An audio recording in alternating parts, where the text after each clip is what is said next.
Healing వాస్తు తెలికి స్వాగతం మిత్రులారా.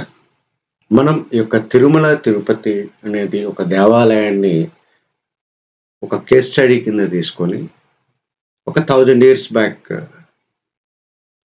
Are ఒక 800 ఇయర్స్ బ్యాక్ మొదలైనటువంటి ఆ యొక్క కన్స్ట్రక్షన్ ఏదైతే ఉన్నదో అది ఇవాళ మనం ప్రాక్టీస్ చేసేటటువంటి ఆయాది ధర్మం ద్వారా పోలి ఉంది కాబట్టి దాన్ని నిరూపణ చేసే బాధ్యత మనం తీసుకున్నాం. ఎందువల్ల ఈరోజు వాస్తు అంటే ఒక థియరీ ఏం లేదండి.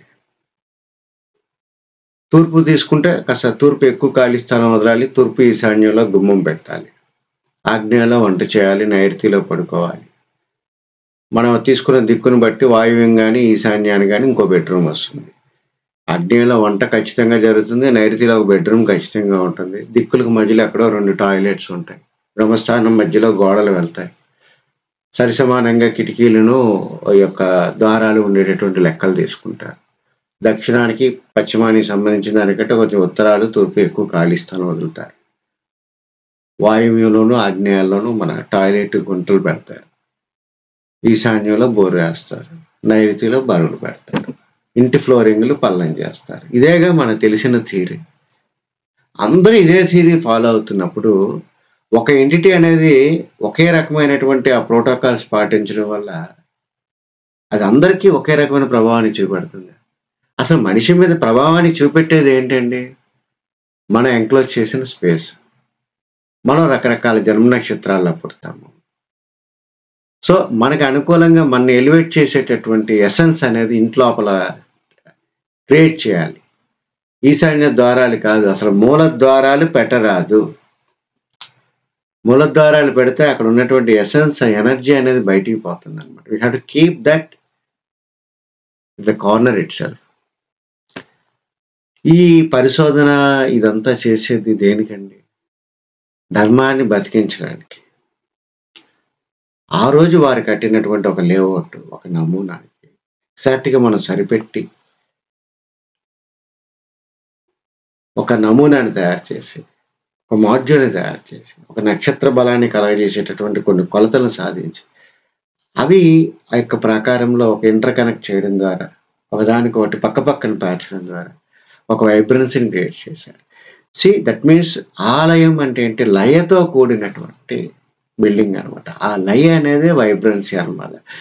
అది మనకి అవసరమైన ఏదైతే స్వామిని మనం కొలుస్తున్నామో ఆ స్వామికి కరస్పాండెన్స్గా ఉన్నటువంటి ఆ యొక్క లయ అక్కడ ఉండాలి. ఏ లయ పడితే అక్కడ ఉండకూడదు. మరి అది కూడా ప్రూవ్ చేయాలి కదా. సో మరి ఆ లయని ఎలాగా ప్రతిష్ఠింప చేశారు, ఆ లయ ఎలాగా ప్రతిధ్వనిస్తుంది ఆలయ ప్రాకాల మధ్య, ఆ చిన్న చిన్న మందిరాల మధ్య, ఆ యొక్క గోపురాల మధ్య, ఆ యొక్క ప్రదక్షిణల మధ్య, ఆ యొక్క నడకల మధ్య, చిన్న చిన్న ష్రైన్స్ ఉంటాయి, వాటి మధ్య, వాటి యొక్క కార్యాలయాలతో అన్నీ ఆ లయతో ఉండేటట్టు చూసుకోవాలన్నమాట. సో ఇవాళ ఎటువంటి లయ వాడు ఉంటారు అనే యొక్క నా పరిశోధనతో ఒక 3D మోడల్ తయారు చేసి మీకు చూపెట్టడం జరుగుతుంది. ఇవి ఎగ్జాక్ట్గా తిరుమల తిరుపతి మొత్తం ప్రాంగణంలో ఉన్నటువంటి డైమెన్షన్స్ ఆల్రెడీ వర్క్ చేసి ఆ వర్క్ చేసిన మోడల్ని తీసుకొని మీకు చూపెడుతున్నాం అన్నమాట. సో ఇంతకుముందు మనం బయట ప్రాకారం చూసాము, ఇప్పుడు మనం ఇంటర్నల్గా లోపలే జరుగుతున్నాం. అంటే బయట ప్రాకారం చూసాము, ఆ ప్రాకారానికి ఉన్నటువంటి గోపురం అది చూసాము, ఆ గోపురం మధ్యగా ఉండే ఆ యొక్క గేట్వే ఏదైతే ఉంటుందో వాటి కొలతలు చూసాము, ప్రాకారం ఎత్తులు చూసాము. ప్రీవియస్ వీడియోలో అంటే 1వ నంబర్ వీడియో, ఐ మీన్ 1వ తారీఖు వచ్చేటటువంటి 30వ నంబర్ వీడియోలో మనం ఈ యొక్క మహా ప్రాకారానికి అదే రకంగా లోపల ఉన్నటువంటి ప్రాకారానికి మధ్యలో ఉన్న డిస్టెన్స్ ఏంటి అనేది కూడా నిరూపణ చేసాం. ఖచ్చితంగా 10 స్పేస్ మాడ్యూల్స్ వచ్చిందనమాట, 120 అడుగులు అనమాట. ఇప్పుడు మనం ఈ నమూనా చూసినప్పుడు మనం ఒక 2వ ప్రాకారం అనేది ఇక్కడ ఆల్రెడీ మన ఒక డిజైన్లో కనపడుతుంది అనమాట. ఈ యొక్క 2వ ప్రాకారంలో ఉన్నటువంటి డిజైన్ ఏదైతే ఉన్నదో ఇది స్పెసిఫిక్గా ఈ కొలతలే తీసుకోవడానికి గల కారణాలు ఏంటి, ఇది ఇక్కడ ఇంపార్టెంట్ అనమాట. సో దీన్ని మనం ఏ రకంగా నిరూపణ చేశాము, దీనికి కావాల్సినటువంటి ఒక అథెంటిసిటీ కలిగినటువంటి డైమెన్షన్స్ మనం ఎక్కడ తీసుకున్నాము అనేది మనం చూసినప్పుడు మిత్రులారా, తిరుమల తిరుపతి వాళ్ళు పబ్లిష్ చేసినటువంటి పుస్తకాలు తీసుకున్నప్పుడు the Tirumala temple the Tirumala temple అనేటటువంటి ఒక పుస్తకం తీసుకున్నాము. ఇంకొకటి ద శాంక్టోరమ్ ఆఫ్ లార్డ్ వెంకటేశ్వర అనేటటువంటి ఇంకొక పుస్తకాన్ని మనం రీసెర్చ్ చేశాము. ఇంకొకటి ద తిరుమల టెంపుల్ అనేటటువంటి 3 పుస్తకాలు published by the Tirumala Tirupati దేవస్థానం అన్నమాట. అదొకసారి మీకు చూపెట్టి నేను వివరాల్లోకి వెళ్తాను. ఇది చూడండి, ది తిరుమల టెంపుల్ అనేటువంటి ఎన్ రమేశన్ గారు రాశారనమాట. 1981లో ఇదైందనమాట. దీన్ని అప్పటి ఎగ్జిక్యూటివ్ ఆఫీసర్ పివిఆర్కే ప్రసాద్ గారు దీన్ని ప్రింట్ చేశారనమాట.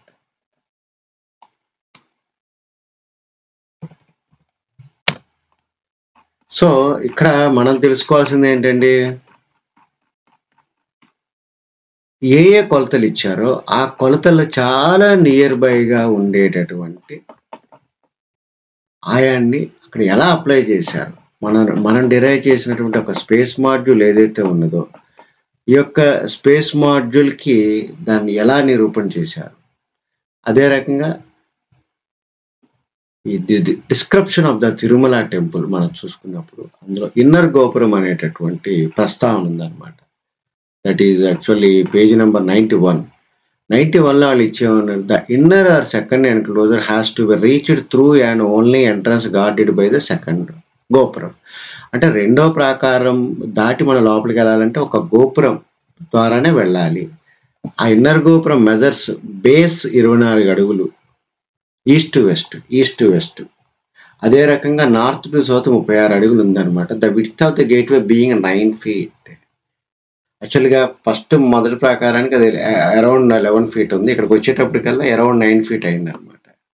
In design it is similar to the outer గోపురం. ద కాంపౌండ్ ఆర్ ప్రాకారం వాల్స్ ఎమినేటింగ్ ఫ్రమ్ దిస్ గోపురం. ఈ యొక్క గోపురం నుంచి ఎమినేట్ అయినటువంటి ప్రాకారాలు ఏదైతే ఉన్నాయో measure from out side 235 feet east to west and 160 feet north to south. So వీరు ఖచ్చితంగా కొలిచారు. కొన్ని అంగుళాలు అటు ఇటుగా ఉన్నా సరే వాళ్ళు కొలిచారు. కొలిచినప్పుడు వారికి ఏమొచ్చిందండి, ఆ యొక్క గోపురానికి మధ్యగా వెళ్ళినట్టు ప్రాకారాలు కాంపౌండ్ వాళ్ళు చూసినప్పుడు తూర్పు పడమలుగా 235 అడుగులు, ఉత్తర దక్షిణాలుగా 160 అడుగులు అనేది రికార్డ్ అయింది. ఇదే మనం శాంక్టోర్ ఆఫ్ లార్డ్ వెంకటేశ్వర అనేది మనం చూసుకునేటప్పుడు ఇది కూడా ఇట్స్ అప్రూవ్డ్ బై ద ఇది హరికొలువు అనేటటువంటి ఒక తెలుగు పుస్తకానికి ఇది ట్రాన్స్లేషన్ జూలకంటి బాలసుబ్రహ్మణ్యం గారు రాశారు. అలాగే ఇంగ్లీష్ వర్షన్ సాయి ప్రసాద్ గారు చేశారు. ఇది 2015లో తిరుమల తిరుపతి దేవస్థానం వారు పబ్లిష్ చేశారనమాట. Printed at Tirumala Tirupati Devasthanam press. So మనం తీసుకున్న ఆధారాలన్నీ ఏదో సాధారణమైన ఒక ఆధారాలు కావండి. ఓకే, సో ఈ బుక్లో వెండి వాకిలి అనేటటువంటిది మనం తీసుకునేటప్పుడు ద ఎంట్రీ పాయింట్ ఆపోజిట్ ధ్వజస్తంభం ఈజ్ నోన్ యాజ్ ద వెండి వాకిలి. అంటే ధ్వజస్తంభానికి ఆపోజిట్ గా ఏదైనటువంటి పాయింట్ ఉంది అది వెండి వాకిలి. The silver door, this fact is the second entry point to the vicinity of sanctorum. అంటే ఆ యొక్క ఆదిదేవుడు ఏదైతే గర్భాలయం ఏదైతే ఉన్నదో దానికి చాలా దగ్గరగా ఉన్నటువంటి పాయింట్ ఇదేనని చెప్తూ, after crossing the Dvajastambam, devotee have to pass through the second Gopuram tower. This tower is smaller tower when compared to the main tower. Main tower కంటే పోలిస్తే అది కొంచెం చిన్నదిగా ఉంది, కానీ ఆ రెండు ఆయాది నుంచి డిరైవ్ చేసినవి ఉంది. ఇది కొంచెం పెద్దదిగా ఉంటుంది, అది కొంచెం చిన్నదిగా ఉంటుంది. ఆ రెండింటికి మధ్య డిఫరెన్స్ ఆ యొక్క పాదంలోని 1/8 కానీ 1/16 మాత్రమే డిఫరెన్స్ ఉన్నది. This tower stands on a granite frame. This frame has 24 feet east to west and some 9.5. ఇక్కడ తప్పించారు యాక్చువల్గా 9.5 inches నార్త్ టు సౌత్ అన్నారు. యాక్చువల్గా ఇది రాంగ్. యాక్చువల్గా ఈ 9 feet 5 inches అనేది యాక్చువల్గా ఏంటంటే ఆ మధ్యలో మనం నడక దారనమాట, అది కాదు. సో అదే రకంగా యునైటింగ్ ఇది కొంచెం పెద్ద చేసి పెడతాను. Uniting the silver door there is stone rampart of 3 feet wide. అంటే ఇక్కడ లోపల ప్రాకారానికి వచ్చేటప్పటికల్లా ప్రాకారం అంతా 3 అడుగులుగా ఉంది. ఇంతకుముందు మెయిన్ ప్రాకారం 4 అడుగులుగా ఉంది. అది నిరూపించినప్పుడు 3 అడుగులుగా ఉన్నదాన్ని ఆయన నుంచి నిరూపించాలి. అండ్ 30 feet హైట్, అది కూడా 30 feet హైటే. సో రెండు ఈక్వల్గా ఉన్నాయి. It is 160 feet long on north south side. North south 160 అడుగులుగా ఉంది and 235 feet long and east west side అని చెప్పారు. సో ఇక్కడ మనము ఈ రెండు చూసుకునేటప్పుడు ఆల్మోస్ట్ ఇది కవర్ అయిందనమాట. ఇంకోటి హిస్టరీ ఆఫ్ తిరుపతి వాల్యూమ్ 1 అనేది మనం తీసుకునేటప్పుడు అది ఇది ఎవరు రాశారో మనం చూద్దాం. మరి వాళ్ళకి గౌరవం ఇవ్వాలి కదా మనం రాసిన వాళ్ళకి. హిస్టరీ ఆఫ్ తిరుపతి వాల్యూమ్ 1 వీర రాఘవాచార్య గారు రాశారు 1997లో. ఈ యొక్క ఎడిషన్ మనం చూస్తున్నాం అనమాట.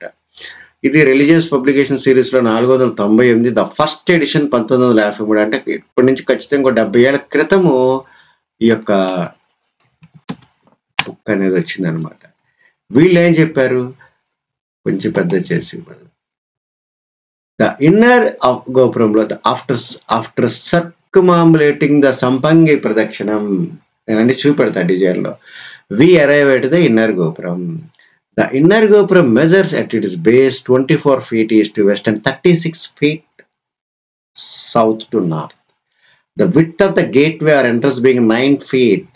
అవన్నీ నేను చూపెడతా. It is similar to the outer gopram in design. So the compound or prakaram walls emanating from this gopram measure on the outside 235 feet east to west and 160 feet north to south. These walls, as in the case of the outer prakaram, are faced on both sides with well-dressed cut stone, the thickness of the walls being about 3 feet. So overall గా ఇక్కడ మనం తెలుసుకుంది ఏంటి, overall గా ఈ యొక్క రెండవ ప్రాకారం అంటే వెండి వాకిలి లేదంటే రెండవ ఇంటర్నల్ గోపురానికి సంబంధించినటువంటి ర్యాంపెంట్స్ ఏవైతే ఉన్నాయో ఇవి వాటి యొక్క పొడుగు వెడల్పులు అనేవి 235 x 160గా ఇస్తూ మధ్యలో ఎంట్రీ, ఆ గోపురాన్ని మనం క్రాస్ చేసుకుని మధ్యలో వచ్చేటట్టు ఎంట్రీ 9 అడుగులుగా ఉంది, బేస్మెంట్ 36 x 24గా ఉంది అని చెప్పి తెలియచెప్పారు మిత్రులారా. సో నేను ఇది ఆల్రెడీ డిజైన్ చేశాను కాబట్టి మీకు అది మేము ఎక్స్ప్లెయిన్ చేస్తాం. ఫస్ట్ దీని నుంచి మనం లోపలికి వెళ్ళాం. ఈ యొక్క విడ్త్ అనేది ఆల్మోస్ట్ మోర్ దాన్ 9 feet ఉంది. ఇది అప్రాక్సిమేట్లీ 11 feet అని ఇచ్చారు. దీన్ని క్రాస్ చేసుకొని మనం వెళ్ళిన తర్వాత ఇది మనం ఇప్పుడు మాట్లాడుకునేటటువంటి వెండి వాకిలి, ఆ యొక్క గోపురాన్ని క్రాస్ చేస్తూ వెళ్తాం అనమాట. వెళ్ళినప్పుడు వాళ్ళు ఏం చెప్పారు, ఇది 24 x 36 ఉంది ఈ యొక్క బేస్మెంట్. అలాగే ఈ యొక్క ఎంట్రీ ఏదైతే ఉన్నదో ఇది ఆల్మోస్ట్ ఒక 9.5 దాకా ఉన్నది. ఇటు యొక్క పొడుగు వెడల్పులు అనేవి ఇటు okay check it out point చూద్దాం. చూడండి, బయట చూసినప్పుడు ఉత్తరం నుంచి దక్షిణాలుగా 160 అడుగులు ఉంది అన్నారు. సో మనం అది వర్క్ చేసినప్పుడు అది కొంచెం ఒక అంగుళం డిఫరెన్స్ లో ఉంది. అదే రకంగా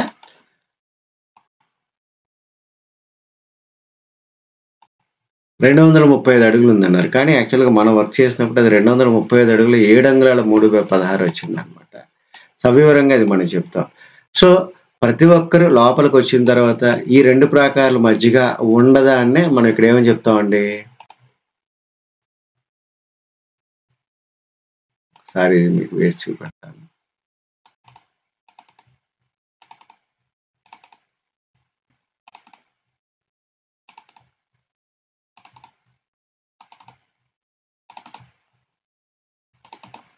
ఓకే, వన్స్ ఎంటర్ అయిన తర్వాత లోపలికి వచ్చిన తర్వాత ఈ రెండు ప్రాకారాల మధ్య ఒక ప్రదక్షిణ అంటారు. దీన్ని సంపంగి ప్రదక్షిణ అని చెప్పి చెప్తారనమాట. అంటే స్వామివారి నైవేద్యానికి పూజా విధానానికి కావాల్సినటువంటి సంపంగి పువ్వులు కొన్ని వందల సంవత్సరాల క్రితం ఇక్కడ వనంగా పెంచేవాళ్ళంట ఈ యొక్క ప్రదక్షిణలో. అందుకని ఆ యొక్క పేరు దానికి స్థిరపడిపోయింది అనమాట. సో ఎవరైనా డైరెక్ట్ గా లోపలికి వచ్చిన తర్వాత ఇప్పుడు ఉన్నటువంటి తిరుమల తిరుపతి వాళ్ళు తాకిడి దృష్ట్యా వాళ్ళు డైరెక్ట్ గా పంపిస్తున్నారు. కానీ యాక్చువల్ గా మనం ఏం చేయాలి, స్వామివారికి వెళ్లే ముందు లోపలికి వచ్చిన తర్వాత ఈ యొక్క సంపంగి ప్రదక్షిణ అనేది చేసుకుంటూ భక్తులు ఈ యొక్క సంపంగి ప్రదక్షిణ చేసుకుంటూ లోపలికి వెళ్ళి మళ్ళా తూర్పు భాగం దగ్గరికి వచ్చి ఈ వాకిలి దగ్గర నుంచి లోపలికి వెళ్తారనమాట. ఇది యాక్చువల్ గా మనం చేయాల్సిన పని. కానీ ఈ రోజున వాళ్ళు ఏం చేస్తున్నారండి, మనని వాళ్ళు డైరెక్ట్ గా పంపించేస్తున్నారు అనమాట. ఇవంతా ప్రదక్షిణ అంతా చేయించకుండా. ప్రస్తుతం ఇది ఏంటంటే ఈ దక్షిణం ఈ రెండో ప్రాకారానికి మూడో ప్రాకారానికి మధ్య రెండో ప్రాకారం దక్షిణం పక్కన శ్రీనివాస కళ్యాణం అనేది ఇక్కడ పెడుతున్నారు అనమాట. ఇక్కడ ఒక మంటపం కట్టారు ఈ ఏరియాలో. అదే రకంగా ఈ ఈ ఈ అంటే షెడ్ వేశారు. ఈ yellowish గా ఉన్న చోట షెడ్ వేసి ఇక్కడ భక్తులను కూర్చోబెట్టి ఆ యొక్క శ్రీనివాస కళ్యాణం చేస్తున్నారు. ఇవన్నీ మంటపాలండి. ఈ యొక్క మంటపాల్లో ఏంటంటే మెయిన్ తెప్పోత్సవాన్ని జరిగినప్పుడు కావాల్సినటువంటి ఆ ఫ్లోటింగ్ ఐటమ్స్ అన్ని ఇక్కడ భద్రపరుస్తున్నారు అనమాట. యాక్చువల్గా ఈ సంపంగి మంటపంలోనే ఒక 4 మంటపాలు ఉంటాయండి. ఆ 4 మంటపాల గురించి కూడా నేను సౌర్యంగా చెప్తాను. సో ఈ రకంగా వచ్చిన తర్వాత మనం ఏం చేయాలి, దేవదేవుడి దగ్గరికి వెండి వాకిలి నుంచి లోపలికి ఎంటర్. సో మనం బిఫోర్ డూయింగ్ దిస్ ఇప్పుడు ఆల్రెడీ మనం చెప్పున్నాం ఈ కొలతలు ఇవన్నీ ఉన్నాయండి. సో నెక్స్ట్ వీడియోలో ఏంటండి, the placement of the second గోపురం, అదే రకంగా ఆ యొక్క కొలతలు మన యొక్క పాద పాయింట్ ఆఫ్ వ్యూలో తూర్పు పడమరలుగా ఒక లెక్క చూపెట్టాలి, ఉత్తర దక్షిణాలుగా ఒక లెక్క చూపెట్టాలి. చూపెట్టి ఎన్ని ఆ యొక్క శ్రవణ నక్షత్ర పాదాలను తీసుకొని చేశారు అనేది మనం చూపెడదాం మిత్రులారా. సో మీరు ఇక్కడ గమనించి ఉన్నారా, మనం బయట నుంచి ఒక్కొక్కటి సవివరంగా తెలుసుకుంటూ ఆ యొక్క కొలతలను సరిపెడుతూ మనం ఇప్పుడు రెండవ ప్రాకారం దగ్గరికి వచ్చామన్నమాట. ఇప్పుడు రెండవ ప్రాకారం సంబంధించి మనం నిరూపణ చేయాల్సింది ఏంటండి,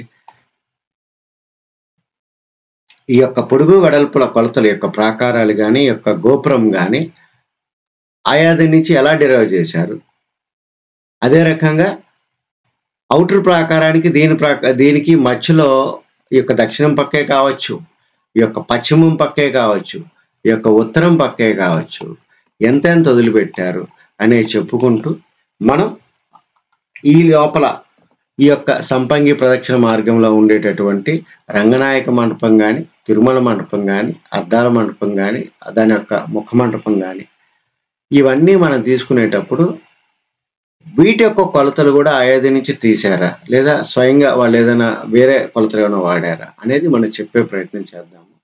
ఇదే వీడియోలో కంప్లీట్గా ఈ కొలతల గురించి మనం మాట్లాడితే నిడివి పెరుగుతుంది కాబట్టి ఇది మనం ఇక్కడ ఆఫ్ చేద్దాం మిత్రులారా. సో ఇది నాకు తెలిసి 31వ వీడియో కింద వస్తుంది అనమాట. ఇది 2వ తారీఖు టెలికాస్ట్ అవ్వచ్చు. Thank you very much.